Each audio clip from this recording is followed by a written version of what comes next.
Je regarderai droit dans les yeux, comme ça, et puis je lui dirai « C'est l'amour qui fait de nous ». Alors on va regarder un premier extrait, c'est le film de Claude Chabrol, Le cri du hibou. Vous dites c'est dans ses yeux que pour la première fois j'ai senti la confiance envers votre travail et envers vous. En fait, la rencontre avec Chabrol a été assez incroyable. Chabrol était... Vous avez vu dans un téléfilm, je crois, voilà. Adapté de Boileau Narcejac. Ouais, c'était... moi, après mon premier film, j'ai commencé à faire pas mal de téléfilms, et à l'époque, il y a 30 ans, c'était pas du tout glorieux.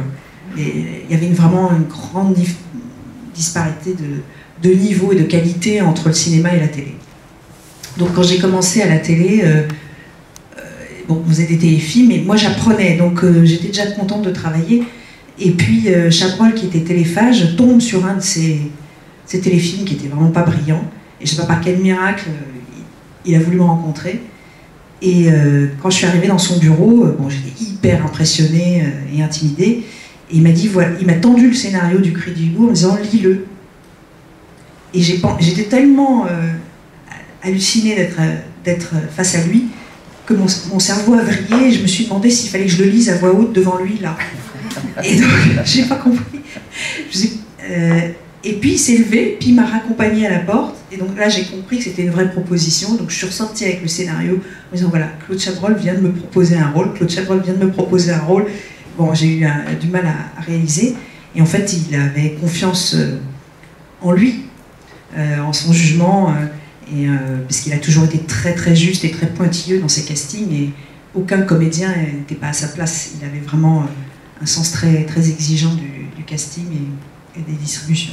Je pense que son ouverture d'esprit venait aussi du fait que sa carrière avait été un peu le fruit du hasard. C'est vrai qu'il était journaliste au Cahier du cinéma, mais il raconte souvent qu'il a pu tourner son premier film grâce à un héritage de sa grand-mère. Tout d'un coup, il y a une somme d'argent qui lui est tombée dessus, alors que le père de Louis Malle, par exemple, était quelqu'un de très riche, était l'héritier des sucres Péguin. Mais Claude Chabrol, tout d'un coup, s'est retrouvé avec une somme d'argent, et je me demande si le fait que sa propre carrière ait été presque sur un coup de dé, qui n'a pas lui donné envie à chaque fois de voir chez les autres le potentiel plutôt que forcément que ce qui était déjà acquis. C'est fort probable, mais j'ai senti chez lui une confiance en lui, c'est-à-dire qu'effectivement, on peut le constater dans sa filmographie, chaque comédien est à sa place dans son rôle. C'était une surprise vraiment pour moi de me retrouver choisie par lui. Allez. Salut! J'ai du mal à vous trouver. Je voulais m'excuser pour le comportement de Patrick. Oh, ce n'était pas bien grave, Juliette, fallait pas vous déranger. Robert, j'ai beaucoup réfléchi, vous me plaisez vraiment. Non, Juliette, sérieusement, il ne faut pas... Il vaut mieux arrêter de se voir, je ne suis pas un type pour vous. Pourquoi? Je ne suis pas un type normal. Vous devriez entendre ce que dit ma femme à mon sujet. Votre femme? Vous m'avez dit que vous n'aviez pas été marié. Eh bien, je vous ai menti. J'ai une femme qui pense que je suis mûr pour l'asile. Et vous avez des enfants aussi? Non, non, non. Je n'ai pas d'enfants. Je me suis disputé avec ma femme et j'ai quitté Paris. Voilà pourquoi je suis ici. Elle vous a abandonné? Ça arrive. Tant mieux, vous êtes libre. Mais ne faites pas l'enfant. Vous m'avez raconté des cracks et je vous en veux même pas. Allez, ramenez-moi chez moi. J'ai pas envie de prendre le car.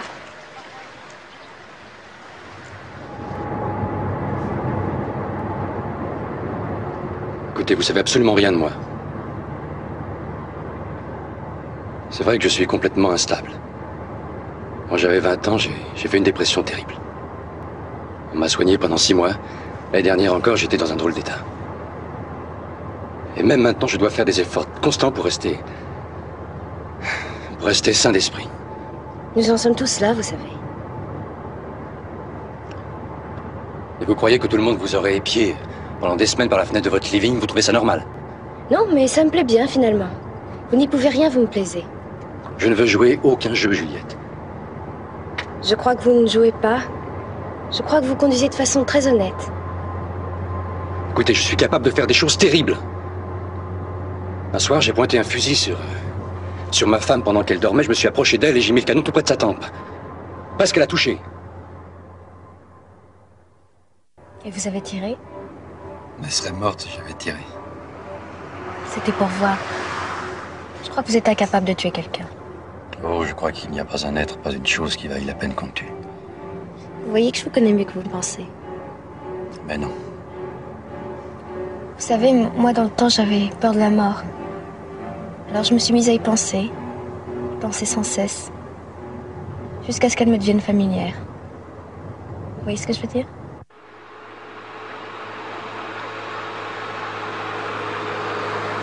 Le jour où j'ai considéré la mort de cette façon, le monde m'est apparu différent. Ce n'est pas triste du tout, au contraire. Vous aussi. Après votre rencontre, j'ai vu le monde sous un jour nouveau. Vous dites des bêtises, Juliette, vous êtes une enfant. Non, j'ai 23 ans et je vous aime, j'y peux rien. Bon. Juliette, ce que j'essaie de vous dire, c'est que nous ne pouvons plus nous voir. Je suis désolé, mais c'est comme ça. Vous n'aimez pas me voir? J'aime beaucoup vous voir, mais il ne faut plus.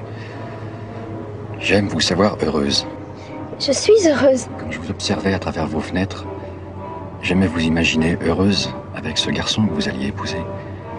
Voilà, c'est tout. C'était une erreur de faire votre connaissance.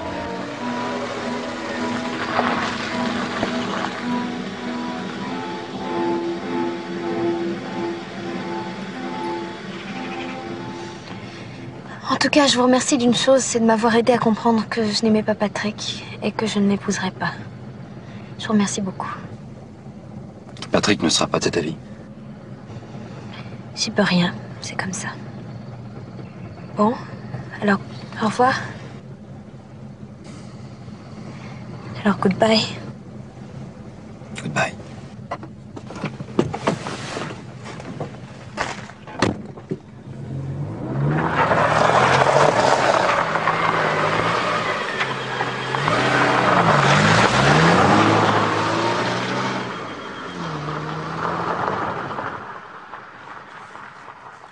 On a l'impression que tout ce qu'on peut lui proposer, c'est vous qui parlez à propos de Chabrol, on a l'impression que tout ce qu'on peut lui proposer sur un plateau l'amuse et le réjouit. On rigolait du matin au soir alors que l'intrigue ne s'y prêtait pas. Oui, Chabrol, il avait le don de travailler sérieusement sans se prendre au sérieux. Comme j'étais au début, là, j'avais peu d'expérience. C'est Colette qui disait que une enfance heureuse est une mauvaise préparation à la vie. Et en réalité, quand j'ai tourné avec Chabrol, j'ai cru que tous les tournages se passaient comme ça, c'est-à-dire de façon absolument idyllique, avec beaucoup de sourires. Effectivement, on riait énormément, mais on travaillait très sérieusement. Il avait une équipe autour de lui de famille, en fait. Il y avait sa femme qui était script, sa belle-fille qui était son assistante. Enfin, c'était très chaleureux et on était vraiment en confiance. Et après, j'ai été évidemment très surprise et déçue quand je me suis rendu compte que les tournages ne ressemblaient pas du tout à ça et on pouvait se retrouver sur un tournage avec des ambiances détestables, des gens tendus et pas d'humour. Donc 20 ans après, j'ai lui écrit une lettre pour lui dire que rétroactivement j'avais réalisé ça et qu'il m'avait manqué toutes ces années. Et puis à la suite de cette lettre, il m'a proposé de tourner à nouveau avec lui dans un film qui s'appelle La fille coupée en deux. Voilà, et on s'est retrouvés. Le cinéaste anglais Stephen Frears, qui à mon avis a beaucoup de points communs avec Claude Chabrol, a dit que si sur un tournage un réalisateur est obligé de hurler, de gueuler, c'est qu'il y a un problème. Pas forcément un problème de discipline, mais c'est qu'il y a un problème dans le projet. On peut arriver à faire émerger les choses, les talents, sans hausser le ton. D'ailleurs, je crois que vous détestez les conflits. Mais je crois qu'on n'est pas là pour ça, et j'aime pas effectivement ni les rapports de force, ni les conflits bien sûr, mais je pense que surtout il faut créer un climat. Maintenant, quand je mets en scène, je fais en sorte de créer un climat où la confiance règne pour que justement tout le monde soit dans les meilleures conditions pour se sentir libre d'inventer, libre de s'épanouir. Voilà, même quand je fais passer des auditions aux comédiens, je fais en sorte tant que possible, d'enlever le trac, de dédramatiser la situation pour que... Parce que, voilà, je pense qu'il faut qu'un comédien est fragile. Au moment de moteur, il sait qu'il va s'exposer devant beaucoup de gens, il faut être concentré, il faut aller puiser des émotions, c'est fragile, on ne sait pas trop à quoi ça tient, comment aller les chercher, enfin c'est délicat. Si par ailleurs autour de soi, à ce moment-là, il y a des tensions, je pense que ça nuit à la qualité en fait, du travail. Et je pense que c'est valable pour tout, d'ailleurs, il n'y a pas que dans les métiers artistiques. Je crois que les climats de tension n'amènent rien de bon en fait dans le travail. Une question je trouve qu'on aborde assez peu souvent avec les comédiens, c'est celui de la voix, de la tessiture. Je suis très frappé en revoyant cet extrait de votre voix. Est-ce que vous vous souvenez de certains tournages sur lesquels la recherche de la voix, du timbre de voix du personnage que vous deviez jouer était un enjeu plus grand que sur d'autres tournages? Oui, alors là c'est très étonnant parce que vous devez l'entendre aussi, mais j'ai carrément une voix mais hyper haut perchée par rapport à maintenant. Bon, il y a 30 ans, hein, donc c'est normal que la voix bouge, mais oui, plus ou moins. Alors il y a des rôles qui demandaient un travail plus ou moins important sur la voix. Il y a un film qui s'appelle Only Love, qui était un téléfilm américain où je devais passer de l'âge de 20 ans à l'âge de 40 ans, être jeune, fraîche, et puis être en train de mourir d'un cancer à 40 ans. Donc il fallait que, entre les deux personnages, évidemment il y avait un changement d'aspect physique, mais il y avait aussi la voix. Et il fallait que je fasse sentir que j'avais 20 ans de plus et qu'il y avait la fatigue et la maladie qui devaient se ressentir aussi dans le timbre de voix. J'ai relu les mémoires de Claude Chabrol, qui s'appelle « Et pourtant je tourne », c'est le vrai titre. Et il a dit une phrase que je médite souvent, il a dit « Attention, qui rit au tournage, pleure au montage ». Est-ce que ça... Il adorait ce genre de phrases. Sur les feuilles de service, chaque jour, il y avait une phrase de Claude Chabrol qui était une sorte de dicton qu'il inventait pour l'occasion. Et il riait tout le temps, en fait. Il gloussait, il se régalait de tout. Il se réjouissait beaucoup de travailler. Et qui rit au tournage, pleure au montage. Il disait aussi que faire un film, c'était comme préparer un dîner. Écrire un film, c'était préparer à manger. Tourner, c'était manger. Et monter, c'était faire la vaisselle. Il avait comme ça des images assez drôles. Plus largement, est-ce que parfois l'ambiance d'un tournage est trompeuse? C'est-à-dire qu'on sent qu'il y a une alchimie, puis ensuite quand on voit les images, on dit « Ah, là ça a manqué de rigueur quelque part ». Pas forcément au niveau du jeu. Oui, mais il y a aussi... Alors ça, c'est pas toujours raccord en fait. L'ambiance d'un tournage peut être détestable et on peut avoir l'impression à l'image qu'il y a une alchimie incroyable entre les comédiens, ça c'est vraiment très fréquent. L'inverse est vrai aussi, une entente merveilleuse, puis à l'image ça donne rien du tout. C'est vraiment très aléatoire. C'est pas toujours, je veux dire, ce qu'on voit à l'image n'est pas toujours le reflet de la façon dont la collaboration s'est passée. Mais ce qui est sûr, c'est que quand ça se passe très très mal, ce qui arrive, puisqu'on ne choisit pas tous nos partenaires, hein, quand on est comédien, on ne sait pas, on s'embarque sur un bateau, c'est une bulle fermée, on est coupé du monde, et on ne choisit pas ses partenaires, à moins d'être Depardieu peut-être, ou Adjani, ou je ne sais pas, ou Huppert, mais sinon, les autres, on se retrouve à partager le carloge où on se fait maquiller, dans une proximité, à échanger des émotions sur un registre plutôt intime, mais on n'est pas forcé de s'entendre, hein, on ne sait pas sur qui on tombe. Ça arrive que ça ne fonctionne pas. Bon, ça fait partie des aléas des collaborations, mais la chance qu'on a, nous, comédiens, c'est quand même de pouvoir... Un tournage s'arrête un jour. Hein. Donc on peut, contrairement à certaines entreprises où les gens sont contraints de travailler des années et des années avec des personnes qui ne peuvent pas supporter, bon, nous on a la chance que ça soit en mouvement quand même. Et puis surtout, quand le film est bon, si le film est réussi, on oublie complètement ce qui s'est passé, comme quand on se fait opérer du genou, et puis une fois que c'est fini, on oublie qu'on s'est fait opérer. C'est un peu ça. En revanche, si le film est raté et qu'en plus l'expérience a été pénible, bon, bon, ça arrive aussi. Et puis il y a aussi, avec Chabrol, c'était merveilleux tout le temps. Moi, je revois cette scène que je n'avais pas revue depuis. Je trouve qu'il y a une chose propre à Chabrol qui est difficilement explicable, mais qu'on perçoit là, qui est une forme de tension sous-jacente, avec pourtant une situation qui pourrait être anodine, mais qui ne l'est pas tout à fait. J'aime beaucoup ça chez Chabrol. Et là, il y a tout, en fait. Il y avait un tournage merveilleux et un résultat que je trouve encore aujourd'hui très beau, quoi. À propos des alchimies, Nathalie Wood détestait son partenaire dans West Side Story. Alors non. Elle marquait sur son placard « piece of shit ».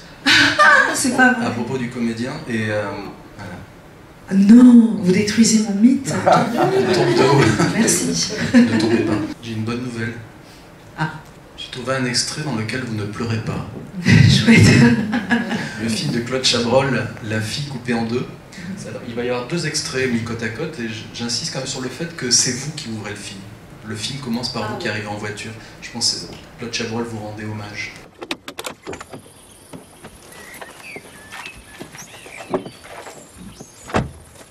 Salut ma belle, bien content de te voir.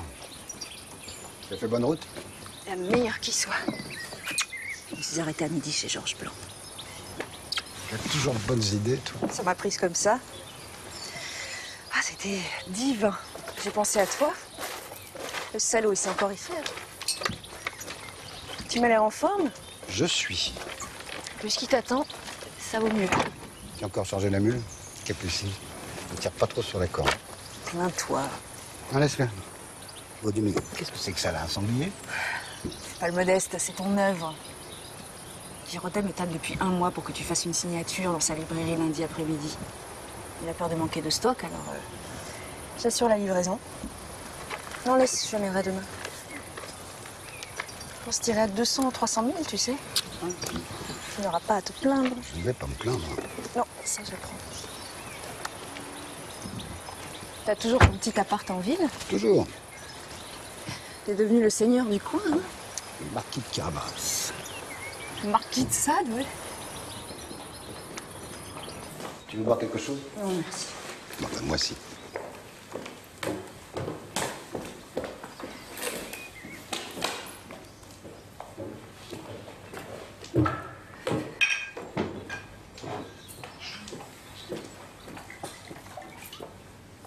J'ai jamais compris comment tu pouvais travailler dans ce bordel.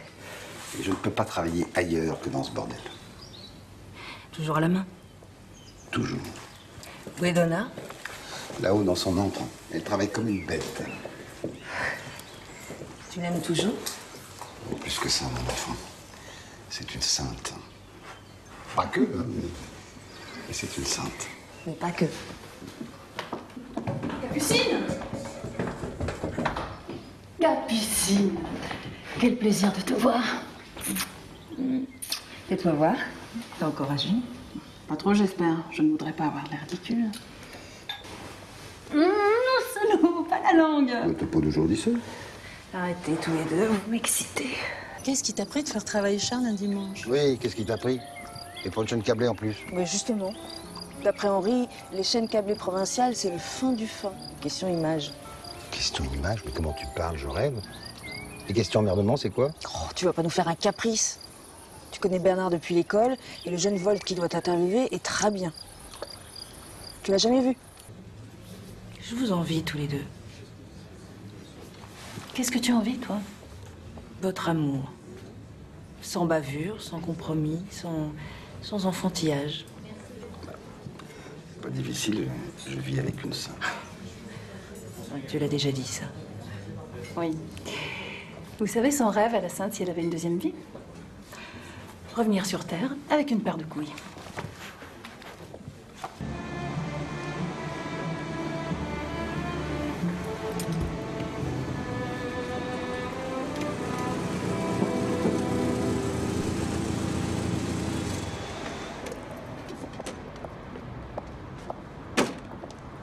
Gabriel!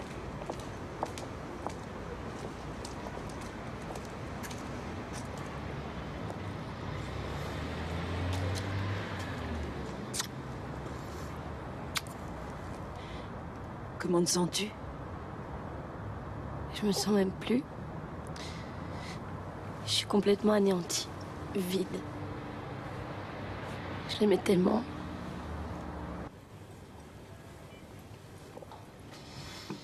Je sors du cabinet de Gérard Briançon. D'après ce qu'il m'a dit, le bruit court qu'ils veulent te faire témoigner contre Charles. C'est vrai. Comprends-moi bien, ce n'est pas dans mes habitudes d'intervenir dans la vie des gens. Mais je voulais savoir... Tu crains quelque chose pour toi? Petite fille.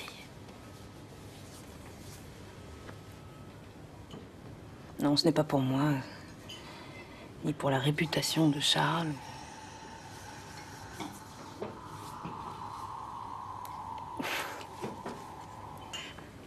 En fait, je ne sais pas très bien pourquoi j'ai eu envie de te voir. Tu veux savoir de quel côté je suis? Soit de ton côté, à toi. C'est peut-être ça que je voulais te dire. Écoute personne.